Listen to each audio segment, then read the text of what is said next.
ராமர் படம் எங்ககிட்ட இல்ல, எங்ககிட்ட பெருமாள் படம் தான் இருக்குன்னாலும் நீங்க அதை வச்சுக்கோங்க.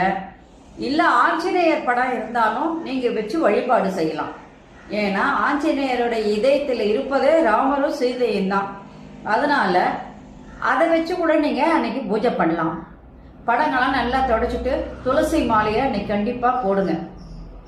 பெருமாள் படமா இருந்தாலும் சரி, ராமர் படமா இருந்தாலும் சரி, ஆஞ்சநேயர் படமா இருந்தாலும் துளசி மாலை போடுங்க. கொஞ்சம் துளசியை நீங்க தனியா உங்களுடைய நீங்க அர்ச்சனை செய்வீங்கல்ல, 108 போற்றிகள் சொல்வீங்க பாருங்க, அதுக்கு வச்சுக்கோங்க.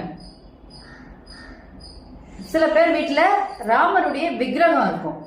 அந்த மாதிரி விக்கிரகம் இருக்கிறவங்க நீங்க அபிஷேகம் செய்யலாம்.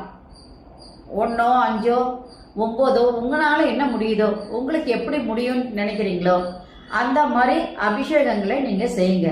செஞ்சு முடிச்சுட்டு அதுக்கு ஒரு புது துணி ஒன்று கட்டி விட்டுட்டு சாமிக்கு, அதுக்கப்புறம் நீங்க என்ன பண்ணணும், 108 போற்றிகள் சொல்லி வழிபாடு செய்யணும்.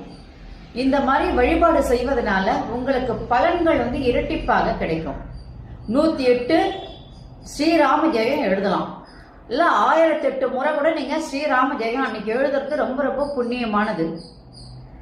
அதனால இதெல்லாம் ராமருடைய பக்திக்கு நம்மை